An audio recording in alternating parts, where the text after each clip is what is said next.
যশোরে লালনের গান গেয়ে মানববন্ধন করে বাউল আবুল সরকারের গ্রেফতার প্রতিবাদ ও নিঃশর্ত মুক্তির দাবি করেছে সাংস্কৃতিক কর্মীরা।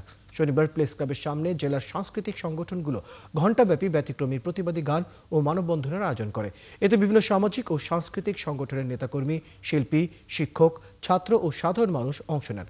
বক্তারা বলেন, বাউল আবুল সরকারকে অন্যায়ভাবে আটকে রাখা হয়েছে দাবি করে দ্রুত মুক্তি নিশ্চিত করার জন্য সরকারের প্রতি আহ্বান জানান তারা।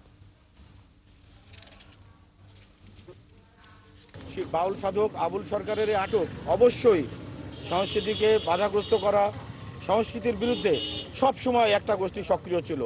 সেই শত শত বছর আগে থেকে ছিল। বিগত সরকারের সময়ও আমাদের বারবার রাজপথে দাঁড়াতে হয়েছে।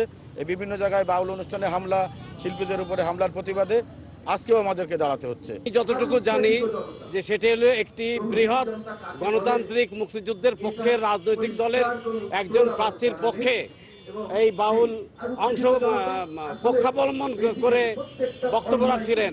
আমি মনে করি আমাদের সাথে ওই রাজনৈতিক দলেরও সোচ্চার হওয়া দরকার, কারণ সংস্কৃতি হারিয়ে গেলে বাঙালি থাকবে না, বাঙালি হারিয়ে গেলে বাংলাদেশ থাকবে না।